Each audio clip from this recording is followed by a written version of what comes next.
Oh my god, that chick wearing the Bruins one is fucking drop dead. Holy hell. And then there's Marchand right below. God damn, way to kill a boner. Welcome to another edition of the Tougies Take Podcast. First question of the day from me to Endo. Why are you selling your Xbox? Because NHL is a piece of shit. And me, just like the rest of the NHL community, I bought a PlayStation. I bought a Series S just so I could play one singular game. And now the one game is absolutely trash, and I'm busy spending my mom's fucking credit card on HUD packs, I have no need for it. Sin, how are you doing, buddy? I'm doing fantastic. Had a great night last night. Unfortunately, I missed the NHL, but fortunately, it seems like that was a thing. All of this in reference to a clip that I put out on Twitter. I also shared it in a YouTube video this morning in regards to my recap of NHL 23's first roster update, which was drastically undercooked, I think is the best. Gordon Ramsay would consider that update fucking raw. It's raw! Like that. I've eaten this! It's raw! I love the clip where he just keeps yelling, look at it, and his voice keeps breaking. Yeah. Look at it! Look at it! You fucking donkey! I ate here, you donut! Oh, God, who needs forbid. 20 minutes of Alex Jones impressions when we can break into Gordon Ramsay 3 minutes in? There you go. I was gonna say, God forbid that you get invited to EA Vancouver again. You're gonna bring a fucking thing of Wonder Bread with you. Look at Ben Ross, put it on his face, be like, "What are you?" And eat sandwich. I think he'd find that quite funny, to be honest. He's an interesting cat. But again, welcome everybody to another edition of the Tougies Take Podcast. We are back again to talk about all the events in the hockey world the last couple of days, to talk about NHL 23 disappointing the hell out of us. I mean, well, disappointing Endo, certainly disappointing me. And Sin's just living life. The smartest of us all. I'm doing it. I'm out here. God, before we get into today's viewer questions and certain topics to hand over the past couple of days, friendly reminder as always, this show is brought to you by our friends at Manscaped. You can go to manscaped.com and use the code Tougie, Tougie, for 20% off your order and free shipping. Endo, what do you got for us? You got a joke here. I'm intrigued. I just got my health card in the mail because I ordered a new one, and this photo is so fucking old. Because I updated it online, so this is like an audio medium, right? For the most part, there's a YouTube read. channel. Yeah, no, I know. Yeah, we can't see that. You can't see that, bro. It's laminated first of all. All right. You just look like a bald Don Cheadle. You fucking asshole. At least my hairline's growing back. That picture quality was the quality of Don Cheadle's fake accent in Oceans. There you go. One more time. Yeah, that's worse. It's worse. It was blurrier. You gotta stop. Interrupted an ad read for our sponsor to have Sin call you a bald Don Cheadle. Or a Don Cheadle with hair. Holy shit. Oh, God. Do you think Manscaped have ever regretted their decisions? No. There you go. No. I think, if anything, people remember these ad reads. And then at the end, I tell them how great the products are. And great for men and women out there. So you ladies out there, get yourself the lawnmower because it's terrific for shaving around the bits. It is. Call it the head trimmer, yeah. Bits are very, very important. Code Tougie at checkout. I forget the names. 20% off. The naming, I mean, is the top-notch part of it, though. You got the lawnmower, the weed whacker, to take care of all the bits. It sounds intimidating to say, I'm going to use a lawnmower around my bits. That is true, yeah. But at the same time, it is, in fact, the ultimate trimmer for groin and body grooming in general. Lawnmower 4.0 available on Manscaped, along with numerous other products that you can check out. Get to The body wash is pretty good too. I've been using that a little That it bit as is. I was waiting for my some bar soap to come in from someone else. I hope we get sponsored by at some point. They have great marketing too. Yeah, and it smells kind of good. It reminds me hilariously. It's very reminiscent of this old cologne my dad used to wear when I was a kid. So I was like washing, like, oh, okay, childhood. Which is an interesting shower thought to have. You start reminiscing about childhood, and yeah. Anyway, And dad smell. and dad smell, yeah.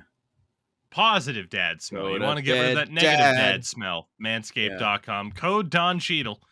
And Oh shit. go to God check damn. out 20% off. Thank you to Manscaped. Thank you to Don Cheadle. And with that, we'll move on as we do to our viewer questions section. Link to the Discord's in the description. No matter whether or not you're listening to this podcast or watching it, you can leave a question like some of these fine people did. Mm-hmm. Start off with Scroopy Noopers. Question for the podcast. Other than Pickle Rick, your favorite Rick and Morty episode? That's not even one of my favorites. It just got memed into fucking oblivion. Did. Interdimensional Cable 1. Yeah. The conclusion of, I believe it was season, was it 2 or 3, where Rick turns himself in. That was fantastic. Oh, yeah. Like, it's not often where a cartoon could be funny as shit and catch you in the feels, but the timing of that Nine Inch Nails song and just everything in that episode was fantastic. There's so many good episodes, man. Like, but Interdimensional Cable is just so good because it's such a fuck off episode where they just improv'd everything and then animated to it. Brilliant. Absolutely brilliant. Endo. And then he turned himself to a pickle. Funniest shit I've ever seen. I think that joke's funnier than the actual episode. No, but yeah, Interdimensional Cable was probably like my favorite episode just because of how spontaneous it was. Two brothers and they're fighting, and then the meteor and then comes Mexican Armada shows up. And yeah, it's great. Two brothers. I haven't watched enough of the show to have a favorite. It's something that back in the day I started, and then I kind of realized, like, oh, it just gets memed so goddamn much. Yeah. That I don't even necessarily have to sit here and basically when the Szechuan shit happened. Oh wow, yeah. I'm like, okay, what am I really missing out on here? And it's on my list of stuff to go back and eventually watch through. The problem is similar to like let's say an Always Sunny or The Office. Like, it's just been memed and is so heavily ingrained in the pop culture that you can essentially get all of the jokes without having to watch the entire series. For sure. I do have one to add. It is it's kind of a two-parter with the evil Morty. I forget the names of it, but the first one where he's like controlling the Rick with his mind, and yeah, and then the second one when they're like in the council of Rick's the little world, and evil Morty's like fucking shit up. Yeah, those are great episodes too. Anyway, sorry. Oh yeah, I know had what to you're add talking those. about. You know, it's funny because that entire question, I'm sure, was a setup to get you guys going, and you didn't do it. I'm shocked. No, I'm yeah. not doing it. It has to come like spontaneous. Yeah, it's weird. We only do it when we're playing like chill. Yeah, we do it randomly just to piss you off. Honestly, sitting there like, what the fuck's going on? It doesn't even piss me off. It's like Sin said, you do it in the spacecraft, Morty. Fucking flying. I don't want to, Rick. Put my foot down. You want to put your foot up your ass. That was a good fucking burp, man. Holy shit. You know, you say that you do it to annoy me, but it just, it gets me to focus on something other than NHL's gameplay, which, there you go. Yeah. Regardless of what that is, no matter what that is, for the most part, it is pretty positive. So I'm okay with that. Our second question comes from Mr. Steel Devil. All three of these upcoming questions, too, are hockey related. Who is your favorite fourth liner of all time, and why is it John Scott? John Scott's not a fourth liner. He's an all-star. He's a fucking AHL like first liner. Correct. There you go. God, favorite fourth liners of all time. That's tough. I would say Scott Thornton, but when he was on the Sharks, he was a third liner, man. Like he was. That was the thing about him: tough as nails and could play. Man, I don't know. Fourth. I'll have to think about that a sec. For me, there's two from the Bruins that particularly particularly come to mind. Although, God, for the Bruins, there's actually even more.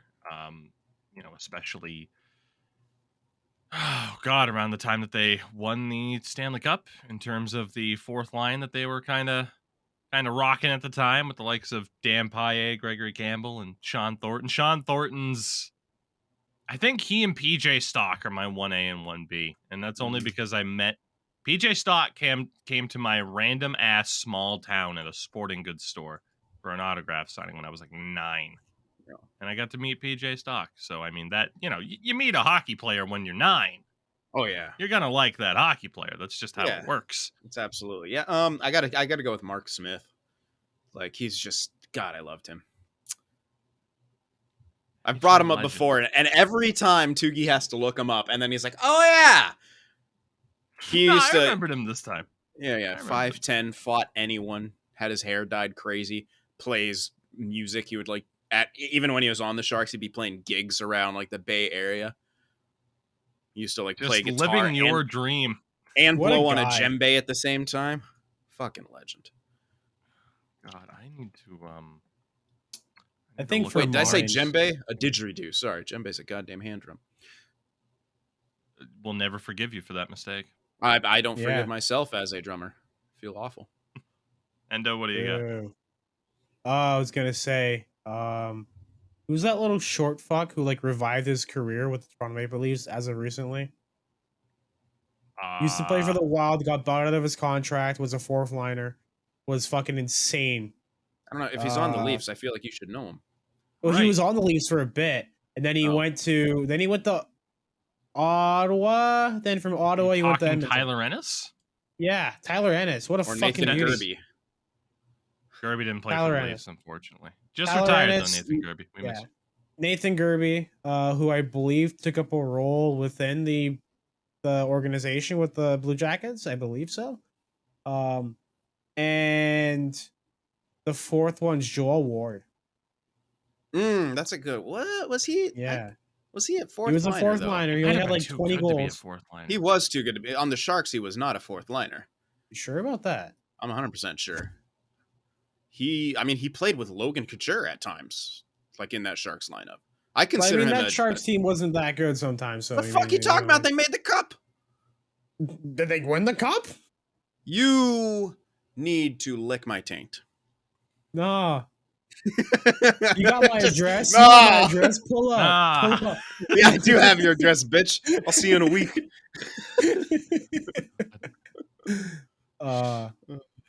No, but yeah. I mean, Joel Ward was we put up 35. It's like a 35-point scorer. Yeah, I consider him maybe third, fourth, maybe. Yeah, I'd say he's middle six, maybe bottom six. I wouldn't consider him fourth liner. Joel Ward was sick. He's from North York. Damn. Mm-hmm. Hooray, Ontario. Yay. I was looking up Mark Smith's hockey DB, or not hockey DB, hockey fights, actually. Oh man. Yeah, that guy fought a lot. His fight against Sean Avery is epic. One of the most epic tilts of all time. Dude, the junior leagues were something different back in the day, by the way. 1997-98, he had 13 fights in the WHL. Yep. Man, they used to celebrate fighting, one, especially in the dub. The dub was such a tough ass league. That's where Bogard came from, I think. In St. George or whatever, or something. George. Thank you, Cougars. Prince George Cougars. Yeah. And him and Summerfield would fight all the time. Old Summerfield. Pitter patter, let's get at her. It's Bogard and Summerfield. Nice. We'll go to RG Dust here. Can you rank the reverse retros, both 1.0 and 2.0, and make a big list of worst and best? No, we can't.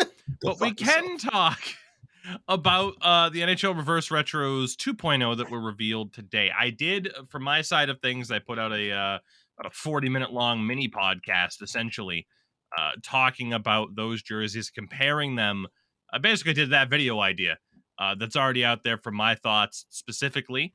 At this stage, there's a lot of good, I'd say for 2.0, there's a lot of bad. I am very much eyeing up a Bruins literally at this moment, but they're $260 fucking dollars on the goddamn Pro Shop Ruins. website. Oh man. It's the reason why I don't have any reverse retro 1.0s. Man, they're fucking expensive, and they always come out around like, oh yeah, October, November. It's like, yeah, that's the time where everyone else has free spending money. Hooray! Hey man, Um, get rid of that escrow. God, yeah. So, Endo, I'll ask you first your thoughts. I don't know if you want to do like your favorite, your least favorite, like your general thoughts about 2.0. Just reverse retros. Go. All right, I'll give you the good, the bad, the ugly. I'll be very, very short and simple with it. So the good, the Arizona Coyotes one, beautiful. Dallas Stars one, pretty decent, not gonna lie.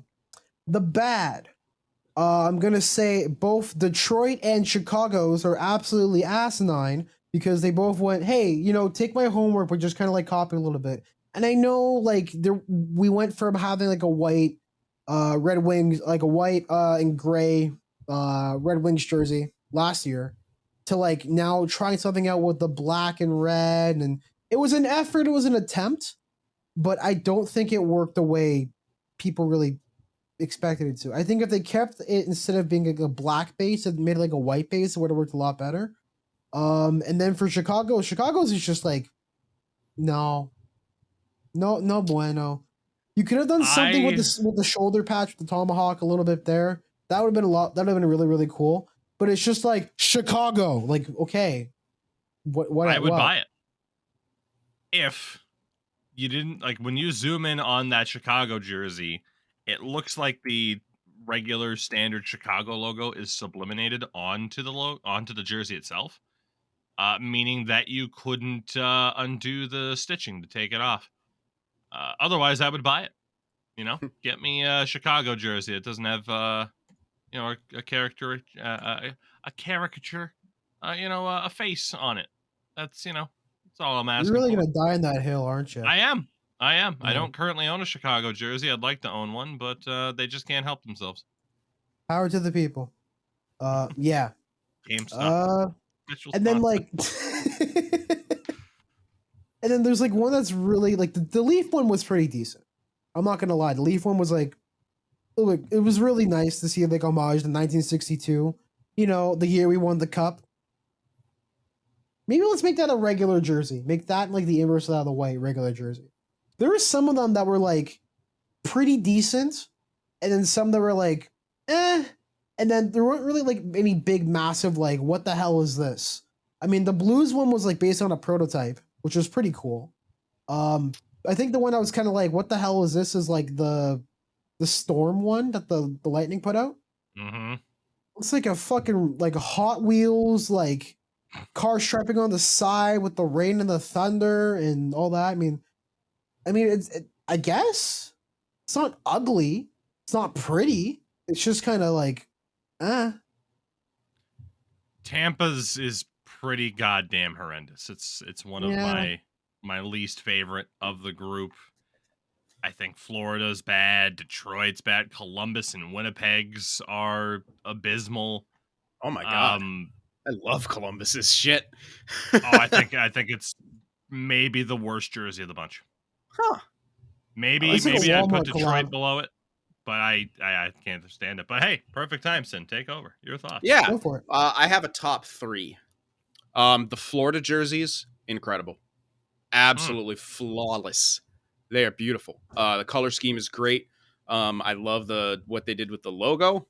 I honestly, I think that's my favorite. Close second, the Habs. Love what they did with it. I don't know. For some, it's the kind of the baby blue, but they did it really good. It is. They did it really good. I hated the Jets when they did it. Their baby blue was awful. But these two, they contrasted it really well. And I got to say the Oilers one. Oilers one for sure. I really like the Oilers. They did a good job with that little oil drop, whatever the hell they call it. I don't know. And it's almost like mechanized. Like it kind of looks like kind of mechanized, and I like that. I like what they did that. Honorable mentions. The Blue Jackets one. I like the scheme on that one. It looks like there's like stars down the sleeve. I can't see the end. I don't know how that looks. and that might be a little awkward. Um, uh, Two other honorable mentions is the Bruins one.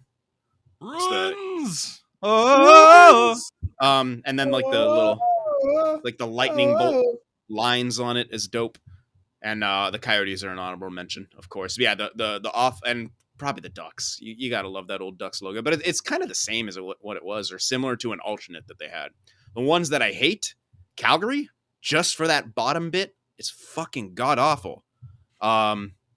Canes can suck it. I never like that. Chicago and Detroit's are abysmal too, and I think those are the only ones I really really hate. I'm scrolling through again just to see some others that I just completely despise. But Well, yeah, while you do those are that, the I'll ones I mention, really hate. these are incredibly Blues ones are polarizing. awful too. Blues ones are just terrible. Yeah. Like the concept itself is incredibly polarizing. Like for example, you're like, hey, I love the Florida ones. I hate them. I think they're Really? terrible. Yeah. Why? Can I hear?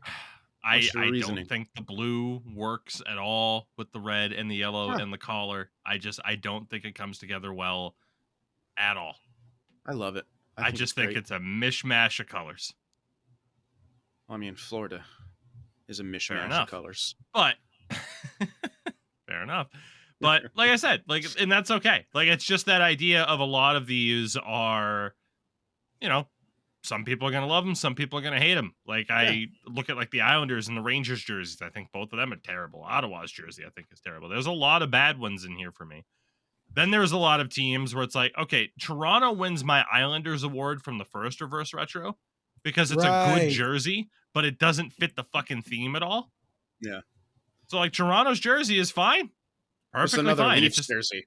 They it's have just a no Leafs options. jersey, though. They have I got options. a good one that they should have done. I will die on this hill. They should be doing something in regards to the Canada Cup in 19 was it 86 Canada Cup where they had it in Canada, and that like they had the Canada Cup in Canada. Show. Crazy. The Canada Cup. The Leafs are Canada's team, and they love to tout. For a good solid 10 years, like yeah, we're Canada's team. It's like we had a commemorative night for the summit like 2 weeks ago or whatever the fuck it was, and they had they came out in like Canada jerseys and like commemorating like everyone who played in the summit. Like just keep it up. Just do something in the mods of that. Have it like with the Canada like striping, like the half leaf, and have it say Leafs on it. Like do something like that. Like Toronto. Yeah, have it say Leafs diagonally across the chest because that hasn't been done yet. Well, in the way that it's done on this thing, not yet. Not yet, no. Fuck the Canes. Not like this. I'm talking like for not like a cross, just like not that. Like this. We're not talking about this. We're talking about this. Like just half it. Talking about game. The bottom half is the leaf, right? And then like on top of that, and it just came down on the bubble. The Wicked Witch of the East, bro. The Wicked Witch. Oh fuck. I couldn't do it. You're gonna look at me and tell me I'm wrong? God. So I'll say this really quickly because we talked about the Leafs. Like I said, I made a video going through the entirety of them. The two right now that I'm really banking on buying are the Bruins and the Canucks, actually. Really do like the Canucks. We haven't talked about the Sharks. And my thought, Golden Seals. The back of the Sharks jersey is a gigantic chef's kiss. The front, I get the idea that that's what the Seals jerseys were, and it just says Seals. If you had a Sharks logo on that jersey instead of just the word mark that said Sharks, 10 out of 10. I think they just missed. I think you needed a Sharks logo on it because it's not even like it's the idea of like reverse retro, right? Throwback, but making it modern. Like I just think if you didn't like truly follow it and just like have it say Sharks, if you slapped a logo on there, it would have been 10 out of 10. How do you feel about that jersey in a general sense, since it is essentially a carbon copy of what we saw back in the day? I don't know. It's just boring to me. Sharks, I don't know. It's like, it's okay. I don't know. It's just kind of boring. Like, I think, I'm with you. They could have done more. It's just, it's forgettable for me. I'm like, I don't need to have it. It's fair enough. So, like I said, in kind of lieu of just being like, okay, what do you think about Buffalo? What do you think about Calgary? I mean, I suppose we could have done that, but yeah, it's boring. Yeah, at the same time, by the time you get to Team 17, it's like, well, what are you going to do? Like I said, my video's out there. Feel free to ask Sin and Endo their thoughts on the Twitters, of course, or wherever else. Endo, what's up? Two things. One, the Flyers are wearing Cooperalls in their warm-ups. That's fucking amazing. Mm-hmm. That's amazing. I don't care. And number two, the Sharks better be wearing white skates when they bring out the Golden Seals jerseys. I believe they are. No, I thought all the Sharks players legit said they weren't going to do that. There's multiple of them that said fuck that. I'm pretty sure Timo Meyer and Eric Carlson said no. Whatever, just slap some skate skins on there. Though. Yeah, I think it was like they were asked in an interview. Yeah, I think it was Sheng Peng asked them, and they were like, "No, we don't want white skates." You gotta wear them, whether you like it or not. There goes your game check. Yeah, right. So it'll be just like the past. The owner says, "Fuck you, wear them," and people have to wear them. Exactly. Yeah. I mean, what choice do you get? Like, if they say, "Hey, we're wearing white skates with these," what are you gonna do? Not like you're gonna not even worth the fight. Miss out that money. Wear the skates. So, like I said, feel free to hit those two up. Again, my video is out there talking all about the reverse retros. Do want to mention our final question here. This one comes from Broken Wheelchair. Who should be the most concerned about their start to the season and which team shouldn't? So in a general sense, essentially it's, hey, assess the standings as of today. What do you think? All right. And as of today, there are still 4 teams with perfect records, 100% point percentage, which is Dallas, Carolina, Calgary, St. Louis. Obviously, no one's going to stay close to perfect, but that idea of essentially who shouldn't feel concerned about the start of their season. I mean, teams that were expected to be good that have been good so far. Carolina, Calgary. They're going to continue on the trend. It's not that exciting to talk about. But then you talk Tampa. about the teams at the bottom who should be the most concerned. Bottom 6 teams right now includes Tampa. I don't think they have to be concerned. Like, even if they miss the playoffs this year, who gives a fuck? You made the cup final 3 years in a row and you won 2 of them. It's fine. Yeah. Vancouver has to be.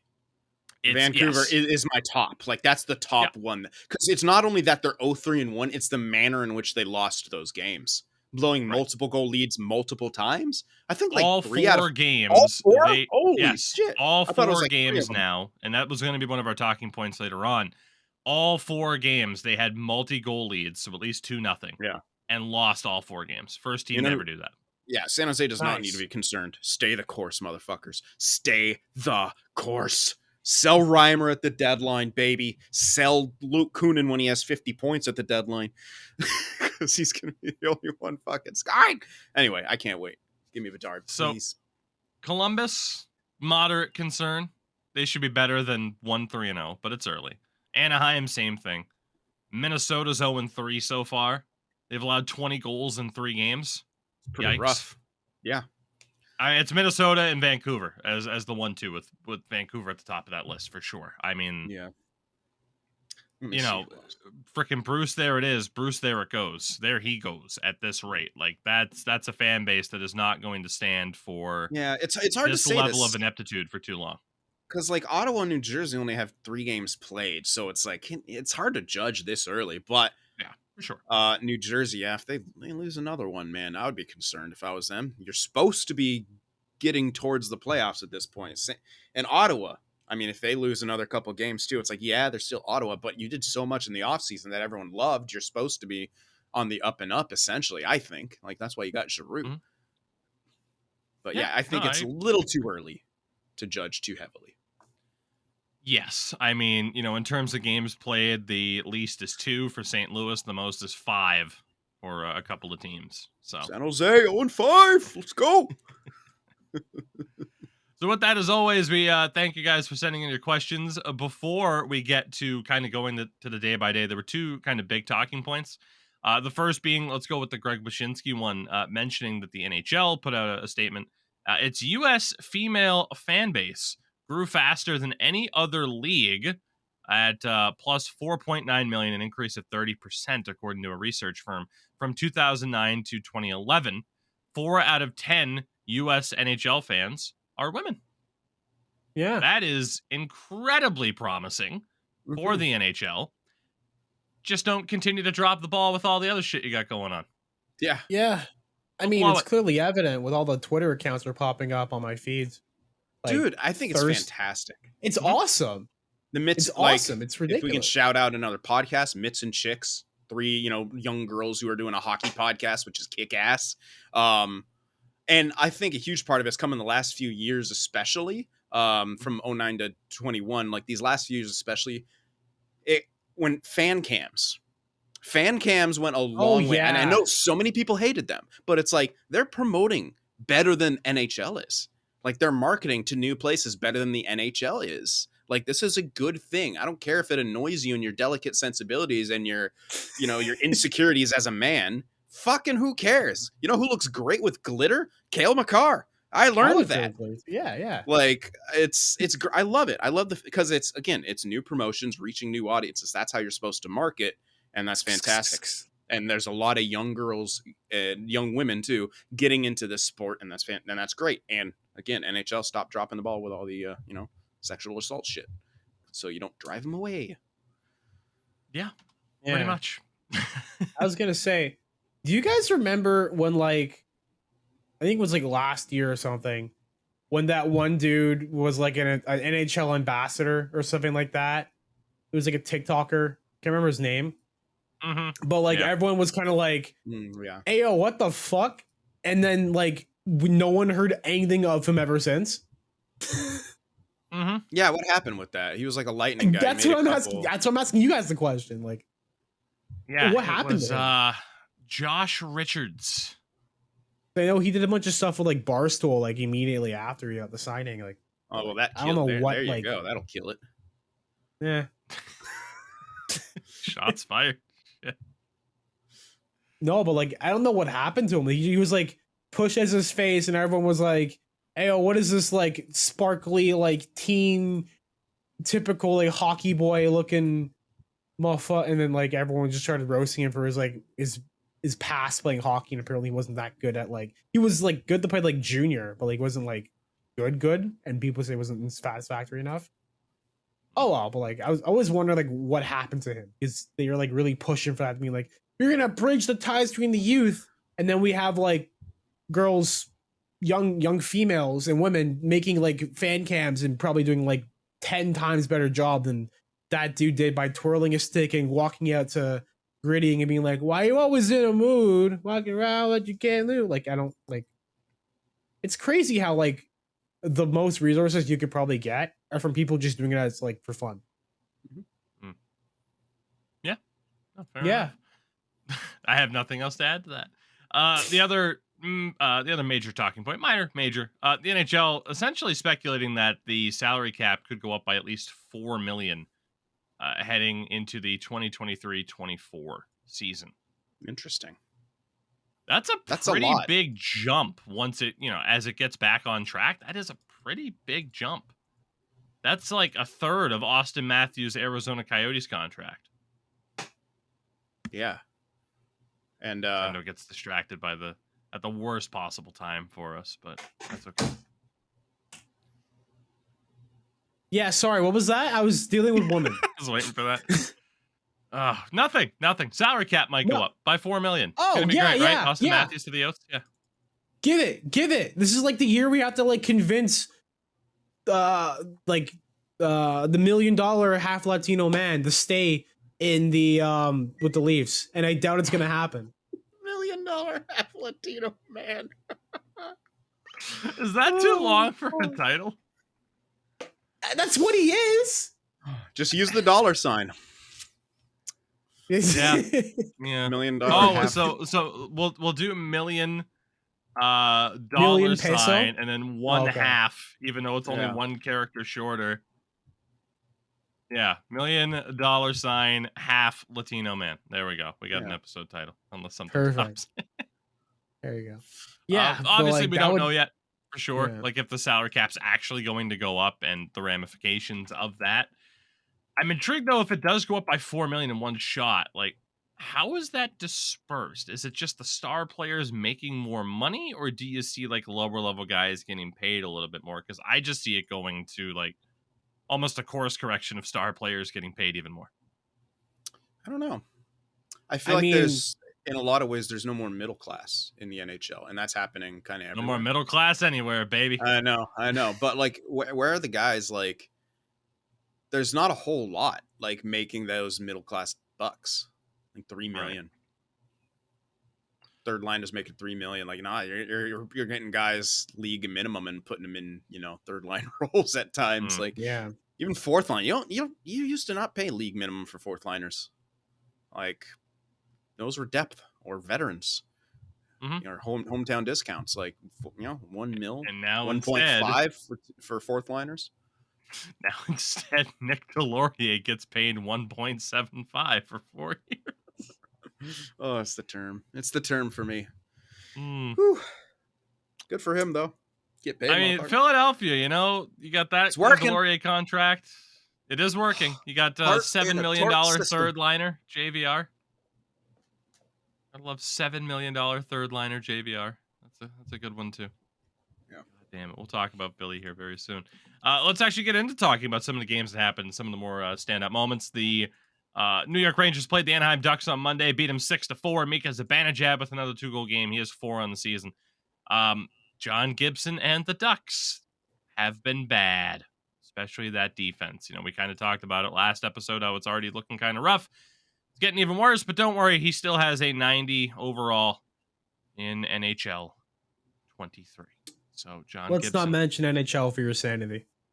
NHL, it'll be just fine. Don't worry about it. All right, cool. For your sanity, let's mention the Coyotes beating the Leafs. They made Arbor Jack guy a 6'2". Just go off. God. Oh man. Yeah. The last game that I went to go see them was when they last played the Yotes in Toronto, and that's when disaster struck. Mrazek died on the ice essentially. Chalgren was brought in, and they lost that game in overtime over a questionable call and no back check from Austin Matthews. They didn't show up. That's it. There's nothing else to say. Another slow start. How many slow starts until you have to do something about it? Also, but for 20 years now, they set a record for 20 years of getting at least a point in Scotiabank Arena, Air Canada Center. Toronto has not beaten the Arizona/Phoenix Coyotes in Toronto in regulation since October 17th of 2002. Yeah. Yeah. Oh, that's y'all not a laugh. good stat. Y'all laugh. We suck against them. We suck against the Sabres when we play against them and their arena. Who else do we suck against? The entire league? Game 7s in particular? Yeah. Sheldon Keefe had some very harsh words after the press conference, and the media went fucking nuts here. He said essentially the lines of the Arizona Coyotes and the Toronto Maple Leafs are different. The Toronto Maple Leafs have elite players. They just didn't play. Essentially the same thing. They basically said Arizona didn't need to have elite players to beat us because our elite players didn't even show up at all. And Toronto media is is Sheldon Keefe going off the bandwagon? Is he going crazy? Have the players lost faith? It's of course he's going to call out his fucking team for getting blown out against people who are going for Bedard, Michkov, Jaeger, and other players. Of course he's going to go and say that. And then obviously he's going to go back to his team and say, get your shit together. This is ridiculous. Not only is my job on the line, your job's on the line, and fucking Dubas' job is on the line as well. I feel like there's a lot of extra tension in that locker room. But at the same time, the day after, there was a lot of press conference meetings after the practice saying, it's just, we're adults. We're not children. We've been in the league for 4, 5, 6 years. Some of us they're essentially veterans on that team. There's not a lot of young guys on that squad anymore, and they know they need to be accountable for their mistakes and pick shit up when they have to. And yeah, another thing too is people were flaming Mitch Smart over hitting the gritty in a practice. In fucking practice. Calm the fuck down. Talk about practice, right? Not in the game, practice. Gritty hitting the what? Get the Oh, gritty, the no, he gritty. doesn't. He No, stays I off the don't. internet. What the It's a fuck is the stupid gritty? dance move that EA spent all the resources to put into NHL instead of actually fixing, franchise mode, all that stuff. Don't Okay. worry about it. It's fine. TikTok's I, in TikTok. yeah, I don't TikTok care. dance. It's a Um, TikTok dance on the YouTubes. They dance and go Good like for Mitch. that, and they go like Have this, fun, and buddy. Have yeah, fun, because he ain't winning shit there. He is the God. I love Mitch Marner. He is so fucking yeah. cool and talented, and God, his defensive game gets me hard now. Um, I have a question. Do you think that the Leafs play down? You think? I'm asking you. Do you think that the Leafs play down? I don't watch them as much as you do. Do you think they Of play down to course, opponents? Okay. of course. Is that Like like if a you, coaching thing or just part of them? Because I remember the Sharks would do that, but it was often like a coaching thing from McClellan at the time, who would like legit stuff other people into the lineup when we played shit teams. Like he would fucking change the lineup against shit teams.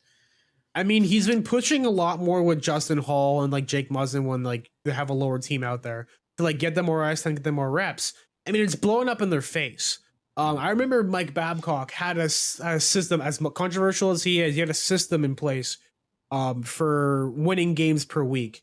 It's that within a certain block, his plan was to like get a certain amount of points. So then, like, if you have a lesser game, you'll like play harder and then all that, so you can get your points for the week. Kind of like mini goals within the season to reach their Yeah. kind of status of like, oh, we need maybe like 90 points to get into the playoffs this year. All right, we're gonna break it down. Here's the games that you need to like really put big emphasis into, kind of. Okay. And I guess it kind of blew up in their face over here too. Like the game when I went to go see them play, like Wayne Simmons scored, Ilya Mikheyev scored, like guys who are bottom six, like top nine barely. Like those guys are the ones getting all the goals. And it seems like the guys who are really supposed to be out there and they're key guys are kind of just lounging back and letting other guys get the goals instead of them scoring. Hmm. It seems like they only really turn on the Jets when things are really down in their end on the third period, and that's kind of been a Leaf mentality for 4 years. Yeah. Not even then. Like they've always been a third period team. Even like back to like before the rebuild. Well, Before 2013 they weren't exactly I was a like, third wait a period second. team, were they? I'd say that's what I was saying. Like they were a third period team when it mattered, and when it mattered, they didn't show up. As well, I mean, there was the called off hand pass goal in that game, but at Yeah. the same time, it's like, fuck it, don't go down 2-0 to the Coyotes. And Jake Muzzin is on injured reserve now, out for an unknown amount of time. Yeah, that's after rough. playing the first 4 games of the year. So Matt Murray's already out injured, Muzzin's out injured, Liljegren and Ben started the regular season out injured. Looking good for that defense and goaltending so far. Hey, I still don't get why they went the route they did with goaltending. I expressed that in the last one. I won't reiterate it, but it's already proving my point. Yeah. The Boston Bruins beat the Florida Panthers 5-3 on Monday. Jake DeBrusk with 2 goals, you're damn right. David Pastrnak made everyone question why Mark Stahl is still in the league, as he just absolutely destroyed him, and David Pastrnak is going to get paid that $4 million in extra cap. There you go, David. It's all you, buddy. Well, Congratulations. yeah, but is it going to be for the Bruins, though? Can they stop fucking around? Guy's got 8 points in 4 games. Just fuck. So upset. The Montreal Canadiens beat the Pittsburgh Penguins 3-2 in overtime. Despite my typo, though, it says 20-3. Suzuki, Caulfield, Doc all scored for the Habs. Malkin had both Penguins goals. The most important thing was, I believe, after this game is when all of us, our lives changed forever. When previously mentioned Arbor Jackeye revealed what his nickname is in the locker room, which is Wi-Fi. Because his name looks like a bunch of typed in stuff for a Wi-Fi password. Hey, it does. It does. Whoever came up with that in that locker room better be alongside PK Subban on an analyst desk when their career's over, because that Nick Suzuki. That is beautiful. That's captain material right there, if it wasn't. The Canucks lost to Washington 6-4. Ovi got his first 2 goals of the year. We talked about the Canucks already, and we will again soon. But worth noting for the Caps, two things. First and foremost, Connor Brown out long term with a lower body injury, which sucks for them because he's a great player. Yep. And Evgeny Kuznetsov picked up a 1-game suspension. Not necessarily off of this. It's just more so. This happened. God, what game did this happen in? It was. No, it was. Yeah, it was. It was in this game against the Canucks on Monday. God, Monday feels like forever ago. Basically, he got mad. He got big mad, and baseball swung his stick at Vancouver's Kyle Burrows Yeah. and hit him in the face. Oh, how's that one game? 1 game. What the fuck? 1 game, $42,000. 1 game. That's it? Yeah, Yep. George. Welcome Peros is back, probably, everybody, like, to the Perry. NHL regular season, and George Peros being in charge. This fucking league. That's insane that he only gets 1 game for two-handing someone in the face. Mm-hmm. And then Oh man, Kadri got a penalty for Jordan Binnington swinging his stick at his face. Yep. I mean, if you guys Yeah. haven't seen the play, in a couple I'm looking of it up days, right I now just- because holy yeah. shit. Yeah, I just looked at sent it, like, to you on earlier. Twitter. It's it's bad. Yep, like he gets this minor extra shove and then just baseball swings and hits the dude right in the mouth, it looked like. 1 game. I don't have anything else to add, really, because it goes along with it is, look, like I said, this is our, my 3rd season with this podcast. It's the 2nd season for you two here, and even when it was Deej and I on this show, that was such a consistent talking point, was just holy shit, the officiating, how suspensions are handed out, like just absolute nonsense, silly garbage is the best way to sum it up. I think it's pretty bad, pretty goddamn bad. Sid, I don't know Like- if you have anything to add about it, or Endo either, but yeah, That's pretty gross.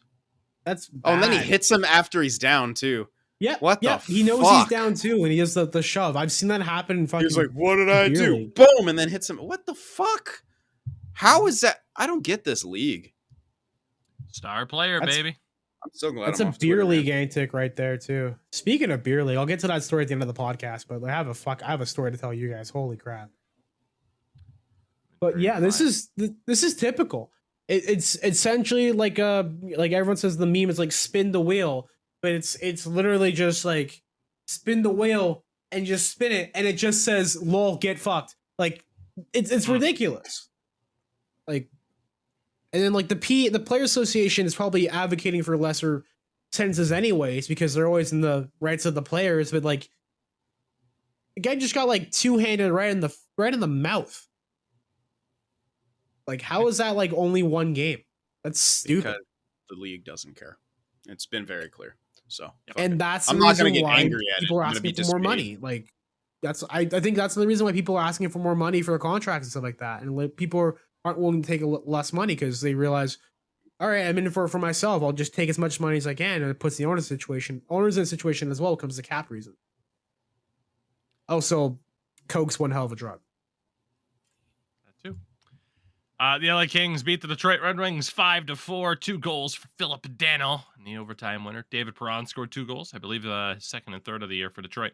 But the big talking point for the Red Wings, forward Jakub Vrana was announced that he has entered the NHL's player assistance program, which, so yeah, on one hand, the NHL can do silly nonsense garbage.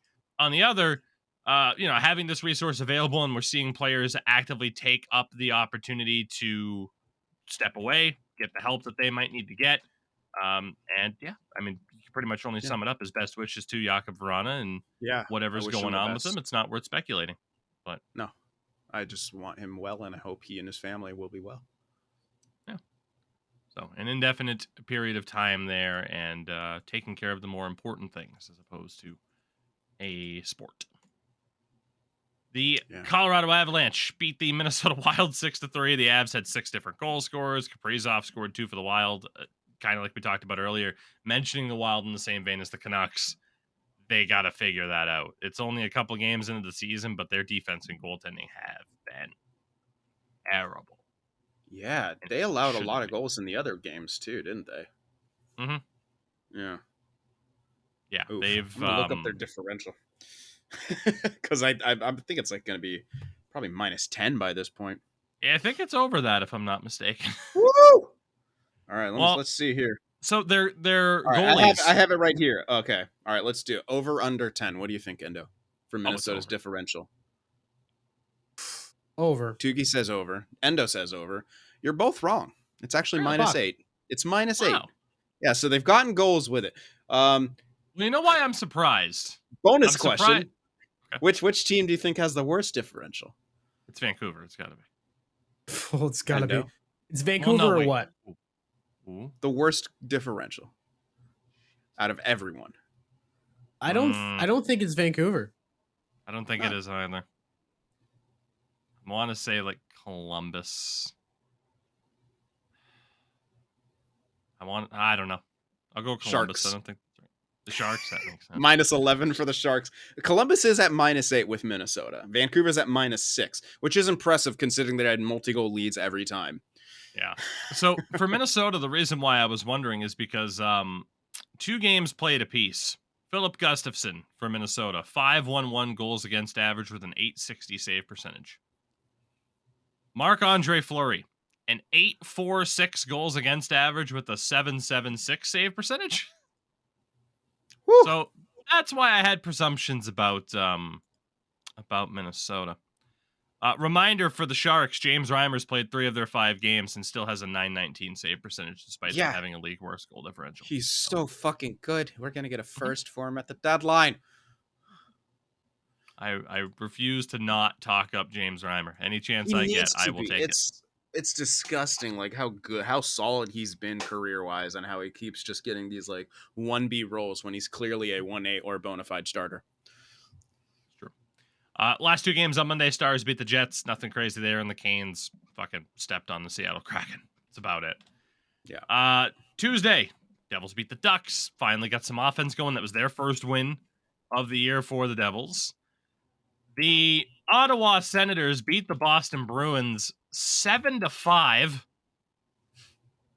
It was back-to-back games, I believe, for the Bruins. I mentioned them playing the Panthers, and the Bruins. It was rough. Swayman wasn't good enough. Just in general, the team wasn't good enough. They were down 3-0, then tied it at 3-3, and that like basically just craziness from the Sens for the Bruins' first loss of the year.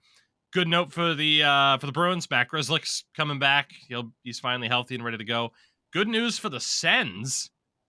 They had a counted attendance of 19,811 people at that stadium for that game. Wow. So they were over capacity.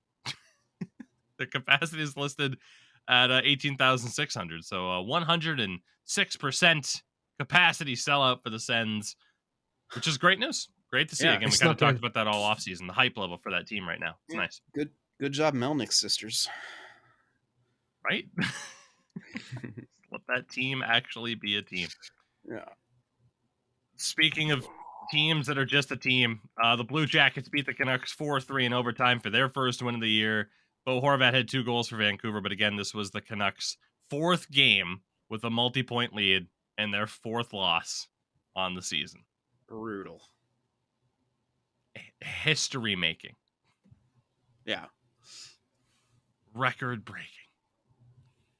The Flyers beat the Lightning 3-2. It pushed Philadelphia to 3-0 on the season. Stamkos did get 2 goals and has 6 on the year already, but the Philadelphia Flyers 3-0.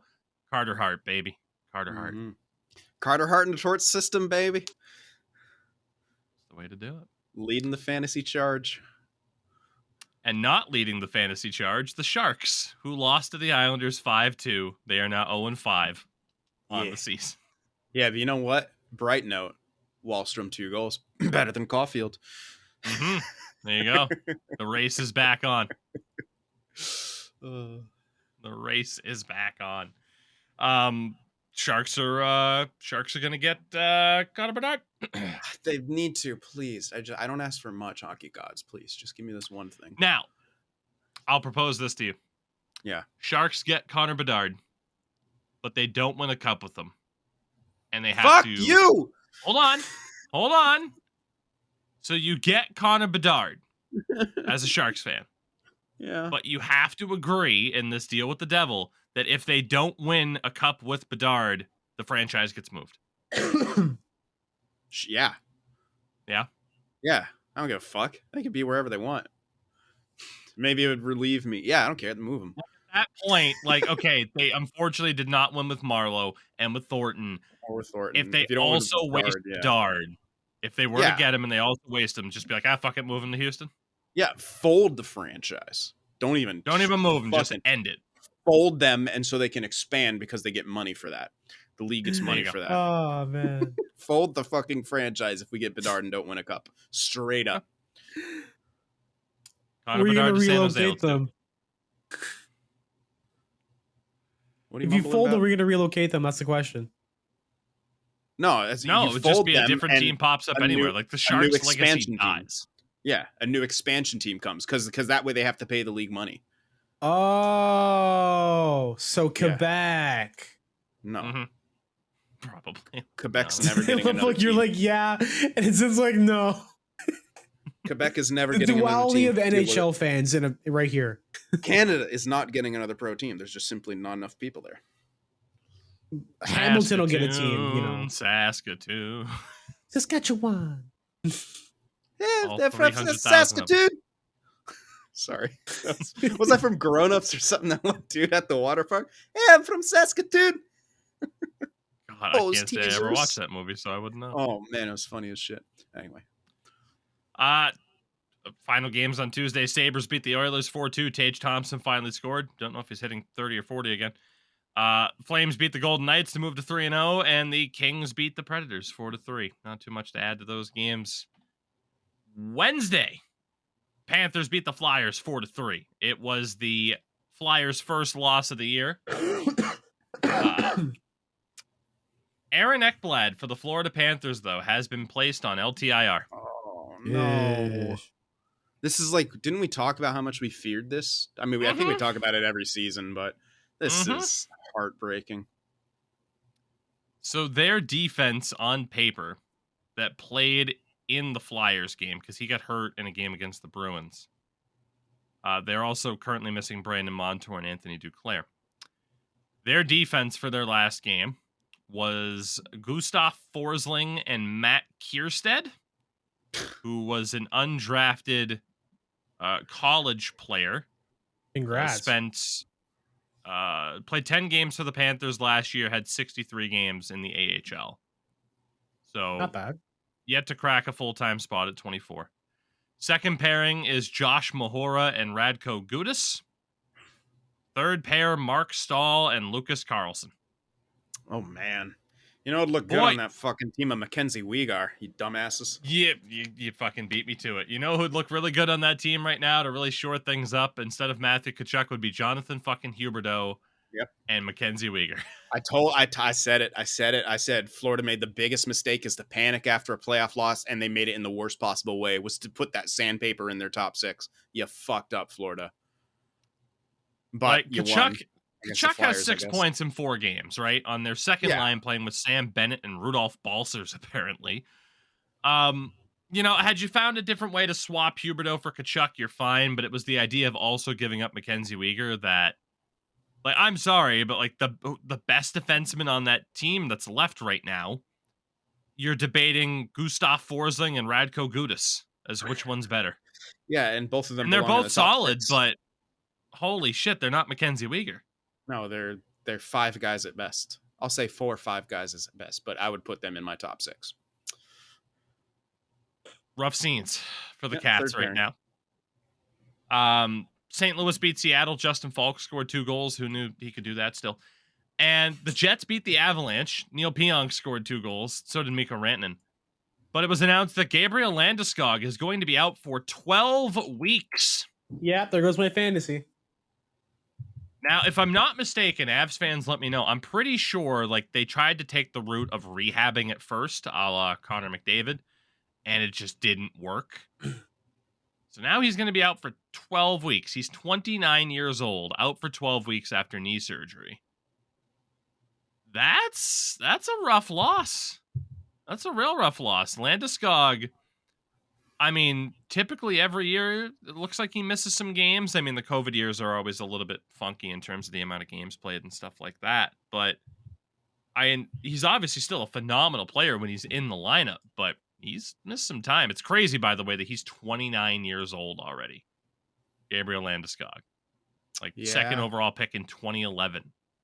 Fucking nuts that he's been around for that long. The bright note is there's a lot of safe people out there for 12 weeks. Yeah. Yeah. God, yeah. You just reminded me of that play from... Yeah. He's had some dirty plays in his time. Oh, yeah. At the very least, it does mean that their fourth line right now consists of notable names such as Logan O'Connor, Jason Megna, and defenseman turned winger Curtis McDermott, all 6'5" of them. Because he's basically an enforcer. Yeah, that happens a lot. Fighting defensemen, like, hey, play Smith. Fourth line wing. Yeah. So, if you want to go way far back, it was Davidson for the Sharks. He was started out as a defenseman, then they moved him to wing to fight people. So, interesting time for the Avs. I mean, I think their depth is being tested a little bit, especially too. Kadri leaving in the offseason, as we all pretty much expected that he would, but it didn't take very long for a lot of the talking points, essentially, to become like, oh yeah, shit, this team's starting off slow. This team's got a bunch of injuries. Oof. But that's where we're at. So, it happens every year. So, with that, gentlemen, I think that covers it, for the most part.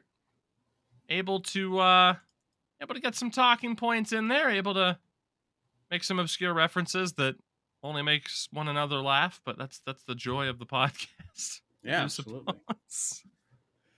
And again, I'm intrigued by what a lot of people think in regards to the reverse retros. That'll obviously be the biggest talking point here over the next couple of days. But for now, Endo, what do you have going on heading into the weekend? Oh, not much. Probably just gonna stream. I'm trying to figure out what time I'm gonna stream at. I appear to have been getting proper sleep. For once, so like Imagine. 11 a.m. I'm like, oh shit, maybe I should stream, and it's been a lot of fun. So maybe 11 a.m. streams are my thing. I have no goddamn clue. I know what I'm doing, but I had a little bit of a story. So after everyone else has done their little outros, I can go on that little tangent if you don't mind. No, tangent it up now. Let's do it. Okay. You do this every time anyway. Just do it. Okay. Yeah. Fair enough. Okay, so had a beer league game last night. We won, but the game before us, we were supposed to start at like 10 p.m. We ended up starting at like 10:20 or something like that. Something ridiculous. It usually it's like an hour long. But it was like regular skirmishes in the game, right? Get chippy. Game ends, they all shake hands in the lineup. One of the guys got sent off like beforehand, and he didn't really go to his fucking dressing room. So he's standing outside like the opposing team's dressing room, like kind of where the doors are, because they have to get out that way to get off the ice. And buddy's just like chirping him.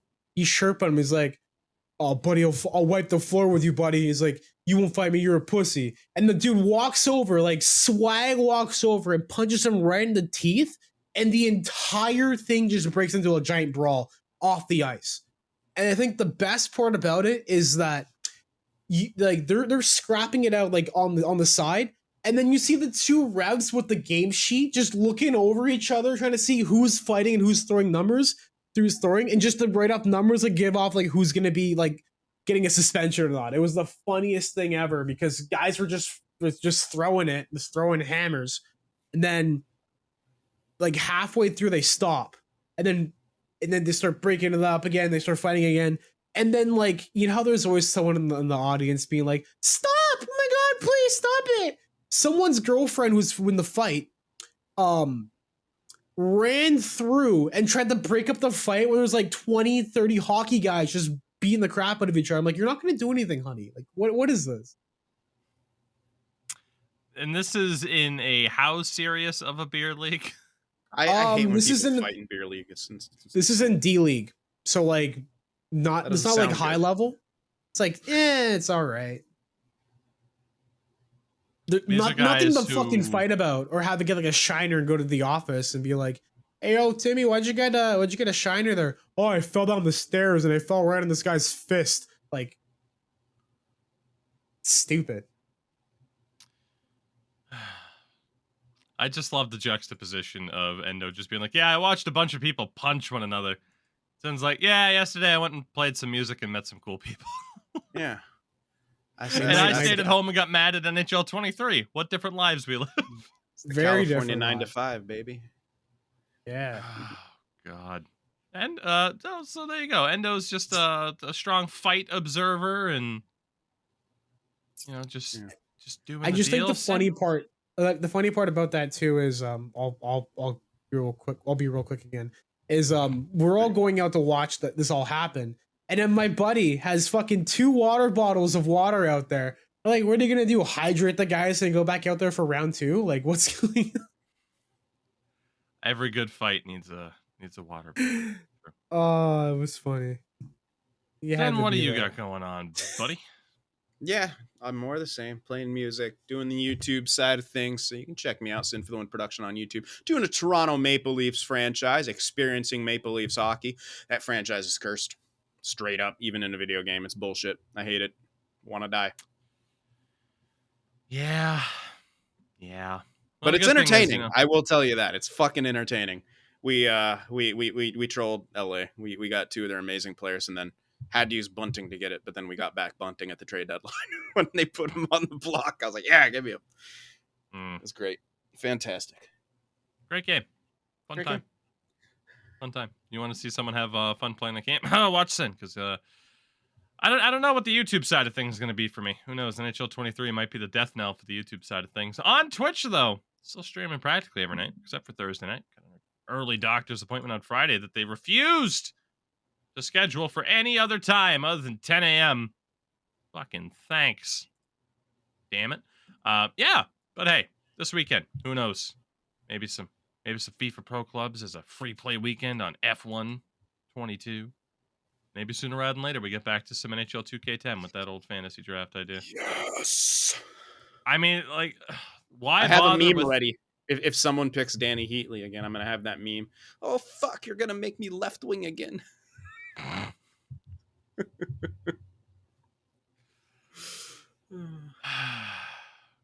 Thank you for listening, everybody. We'll see you next week.